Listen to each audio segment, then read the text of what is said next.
Hello and welcome to the LaRouche Organization Weekly Battle Report. It is January 22nd, 2025, and it is a moment of incredible transition for the United States and for the world. As founder of the Schiller Institute, Helga Zepp-LaRouche has said, this year could be the one where mankind emerges into a new paradigm. We're joined with the president of the LaRouche Organization, Diane Sayre, for this program. Welcome, Diane. Well, thank you. Glad to be here with you. Do you have any comments you would like to make to open us up?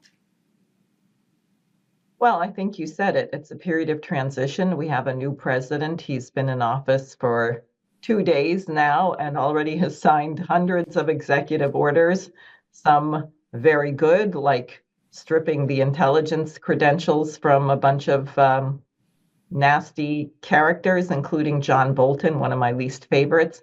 And some of his executive orders are not so good. So it means that we have to really carry out the kind of activities that you've been discussing on these weekly reports. That's all I have to say for starters. Great. So we're actually going to start our first battle report for the evening is an event that you were at this past weekend, Diane. It was an event of the Maga Maha Crypto Leadership Conference and inaugural ball. And we're going to watch your introductory comments from your time at this event. Yes, thanks. The panel that I was part of there were several panels. I think there were 5 or 6. And as you might imagine, given the topic, it was about cryptocurrency, but also Maga Maha. So there was one panel on food and agriculture and a couple panels on the future of crypto under the Trump administration. And then I was on a panel about political changes that could be expected under the Trump administration. And I had the honor of being on a panel with the granddaughter of Martin Luther King, and also a veteran who is advocating for veterans' care, and another former U.S. Senate candidate from Iowa. And then there was a moderator of the panel, and it's eluding me right now what he did, but just some background for when we go to the panel and hear what I have to say. Thank you. So I am Diane Sayre. I ran for U.S. Senate in the state of New York twice.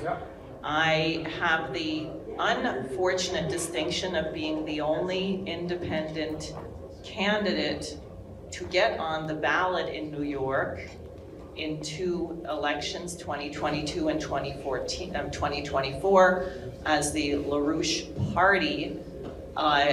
New York tripled the signature requirement, as people may be aware, and this election season, New York had the distinction of being the only state in the union that only had 2 presidential choices on the ballot. That is how far they have gone to stifle debate. I appreciate your comments very much. My sister was brigade surgeon in a combat unit in Iraq during the surge. We should talk very much. What I wanted to briefly just say is we are a few hours away from the implementation of the hostage release and ceasefire deal, which could have been done in May. We know Biden is taking credit for it now.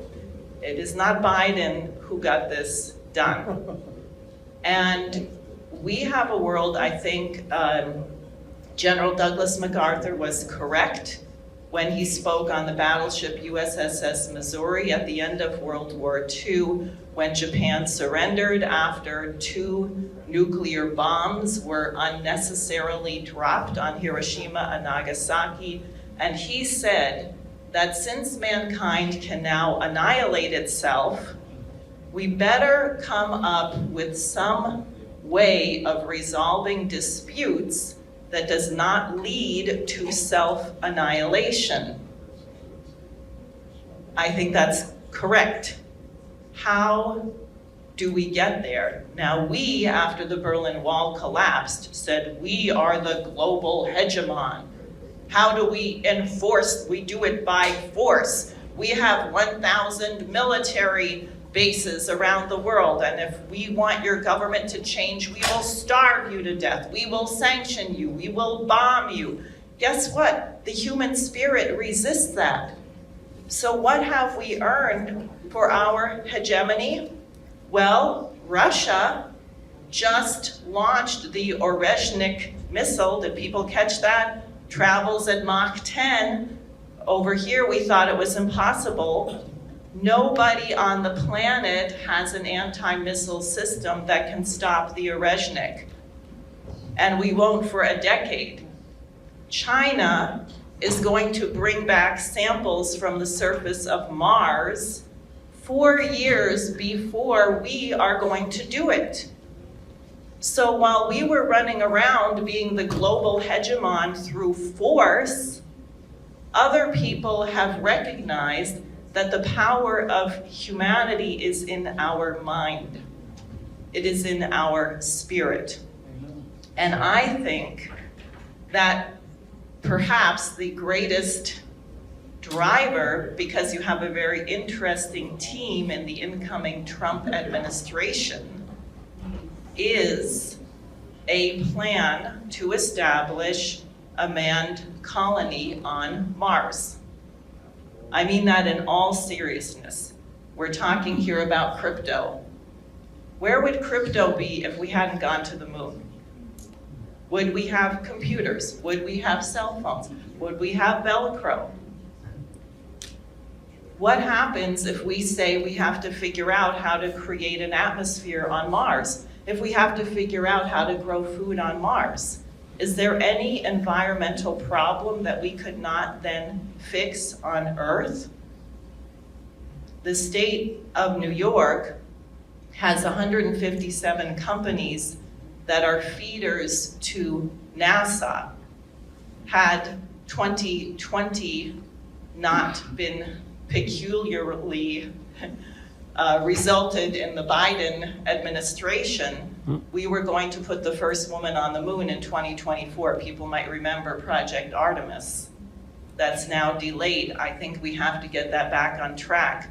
NASA employed 40,000 people, and there were 400,000 private jobs feeding into NASA.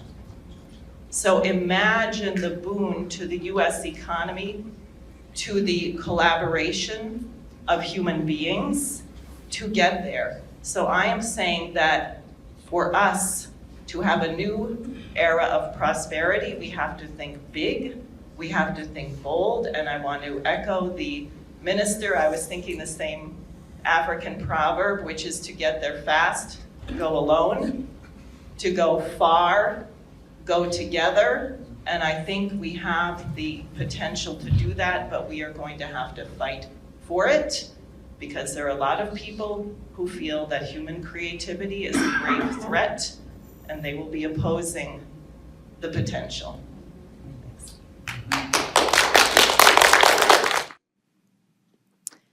And I think that was a beautiful demonstration of the role of leadership in giving an idea of where mankind can go, the goodness of mankind, and that can actually organize our activities here. Do you have any follow-up comments or anything else that came up at this conference? Well, every panel had one person who was a bit more in reality than the others. You can imagine there was a lot of euphoria about the great heights to which crypto has gone, and there's something called dog with hat. Don't ask me to explain it. That's worth a huge amount of money. I don't know what it is. Okay. They're going to all think I'm horribly ignorant, but there were a few people who had voices of reason, including one particular fellow who talked about the fact that 25% of all the US banks are bankrupt. And when I went up to speak with him afterwards, it turns out, of course, he had run into the LaRouche literature tables outside Federal Hall down on Wall Street. So not surprising. And I met many, many people who were familiar with LaRouche's writing and work. And I hope to stay in contact with some of the very interesting and prominent people that I met at this conference. That's what I can say about it. Wonderful. So we're going to get back to a couple more places of the LaRouche organization organizing with wonderful ideas and concepts. First, we're going to take a moment and, Diane, get your feedback, and all of us get a chance to see another crucial type of intervention. This is actually an intervention done at the Armed Services Committee hearing last week during the confirmation hearing for Defense Secretary Pete Hegseth. And the interveners, of which, if anybody is not familiar with intervening and interveners, there's a whole page on the LaRouche organization website. Congressional candidate in the Bronx, Jose Vega, can teach you this. Diane has done this as well. I have dabbled in it myself a bit, to hold accountable public officials that they may not lie and may not commit crimes.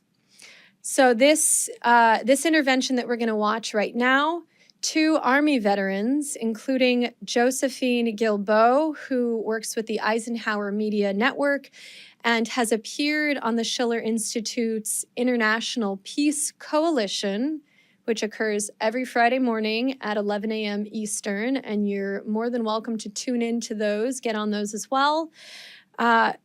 They had something very important to say. To work with President Trump and this committee to, 1, restore the warrior ethos to the Pentagon and throughout our fighting force. In doing so, we will reestablish trust in our military, addressing the recruiting crisis, the retention crisis, and 20 years of illegal war and genocide in Gaza. That's the recruiting crisis. No money for disasters. Only I'm gonna leave. I'm gonna leave. Let's go. Can I leave? No, let's go. Can I leave, please? Let's out this way. Okay. Oh, can I get my things?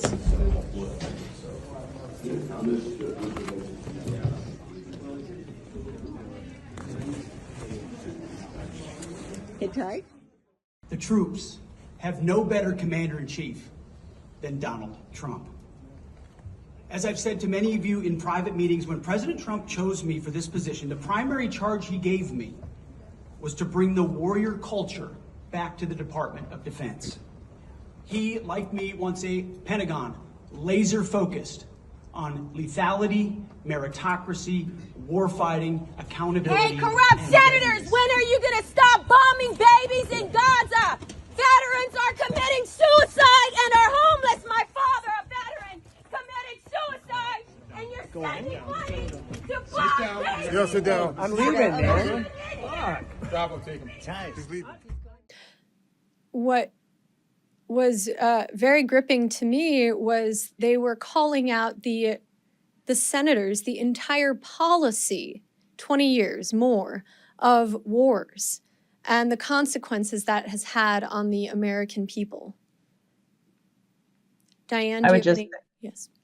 yeah, one of the areas where we still don't have the truth is what happened on 9/11.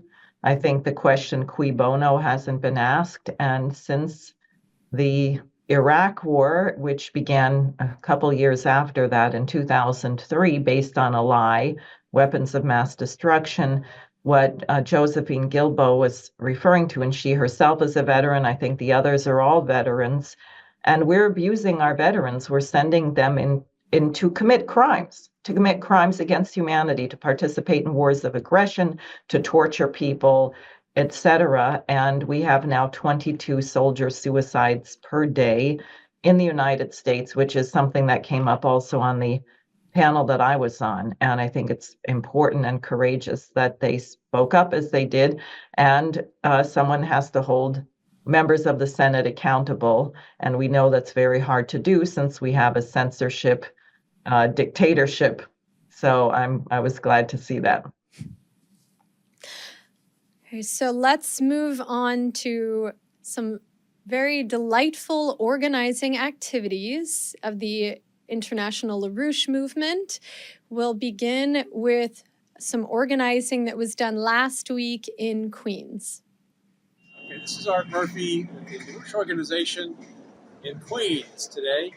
We've been campaigning to demonstrate the support for the ceasefire deal that might happen this weekend.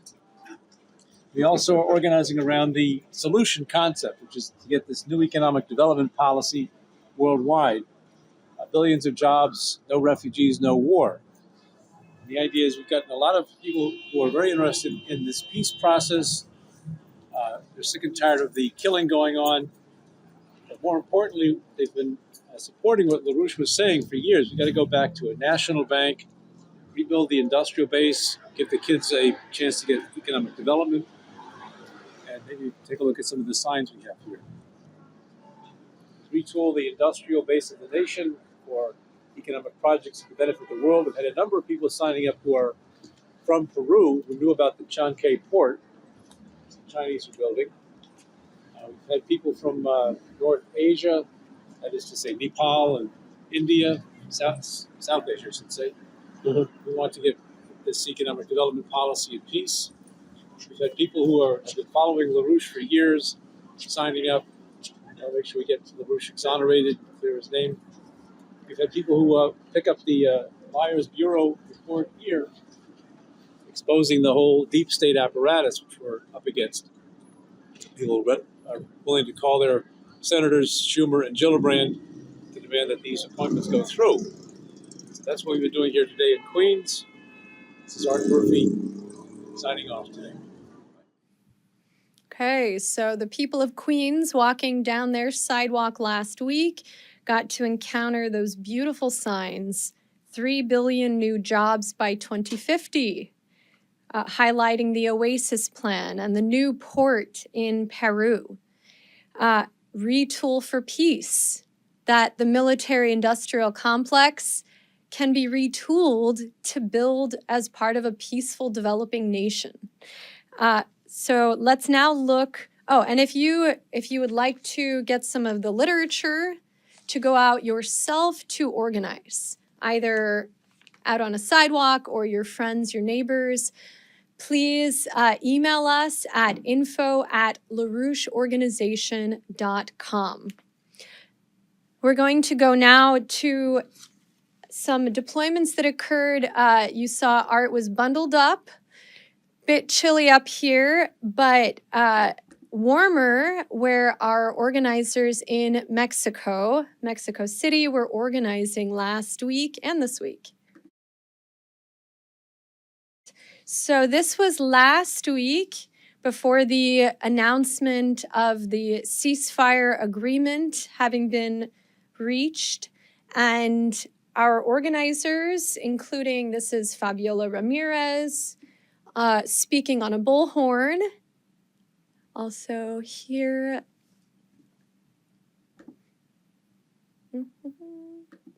Oh, there we go. Wonderful. So they had gone out to an area in the south of Mexico City where there's a lot of medical complexes. It's known as the hospital zone. And they brought out with them Spanish language, of course, statements from the Schiller Institute, a statement, "Enough is enough, it's time to stop the genocide," and also a Spanish language of the Doctors Against Genocide call for not one more child, not one more hospital. And they distributed these flyers to hundreds of people. They read the flyers aloud and gave political briefings on bullhorns. And we're able to, you can see a couple different discussions taking place simultaneously there. We're able to talk to a lot of the passersby, nurses, students, administrators, doctors, people happening to pass by, and got a lot of interesting feedback One person, a doctor, said she always wears a Palestine banner on her ID badge. She's so moved by the situation. And if you take a look, this is a sign they had out there as well that people are stopping to take a look at. This banner discusses the development of the BRICS process, how the BRICS is becoming more prominent in the South and around the world. And they had on their signs these QR codes taking you to where you can participate on the International Peace Coalition through Spanish translation, which is offered every single week, and through other social media channels for the LaRouche movement there. Now, this week, they were at it again. They were out at Nazahualcoyot Technological University, campaigning out on the public sidewalk there. A fun note, if you want to look up this gentleman, the school was named after Nezahualcoyot. He was a historic intellectual and poet in Mexico that the university was named after. Fun. So they were out there again, briefing people on the bullhorn. So the sign that Fabiola's next to there refers people to the Oasis Plan, which we have translated in 6 languages the last time I saw, perhaps more now, and also a video on the BRICS. Here's some other people stopping by to check that out. You can see the reconstruction of Palestine. Here's handing out some flyers. And then you can see some young people checking out the flyers and an older gentleman reading the flyer as he was eating his lunch. And then a woman stopping to look at this large banner.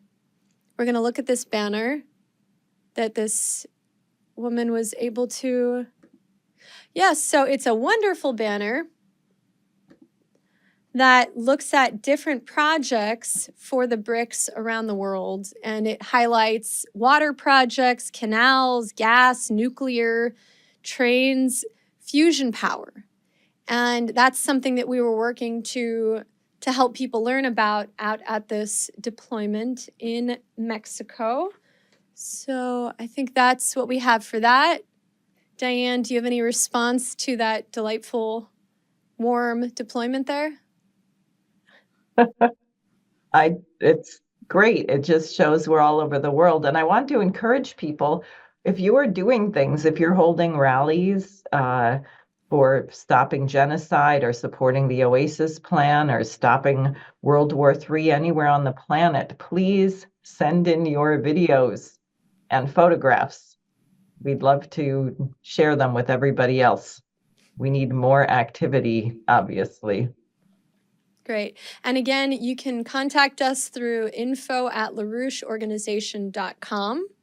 I think that's what we have for today. Thank you, Diane, for being on. Well, thanks for having me. May I add just one more thing? Please do. Since people are going to, people seeing this tonight should know that tomorrow is the day of action in Washington, D.C. So if you're anywhere in the D.C. area and you want to join that, this is on backing up the nominations of Tulsi Gabbard and Kash Patel. Please, the address that Michelle gave, info@laroucheorganization.com. Send a note so you can hook up with that. And if you are a subscriber to the LaRouche Organization emails, we're going to be sending out an email to all of you with a link to that dossier on Gabbard and Patel and the lying intelligence agencies, what Michelle was holding up there, the Liars Bureau, because the Congress, yes, goes to their home districts next week, and we want you to visit your senators and send in pictures and video. So that's all I have to add. Great. Thank you, and we will see you next week.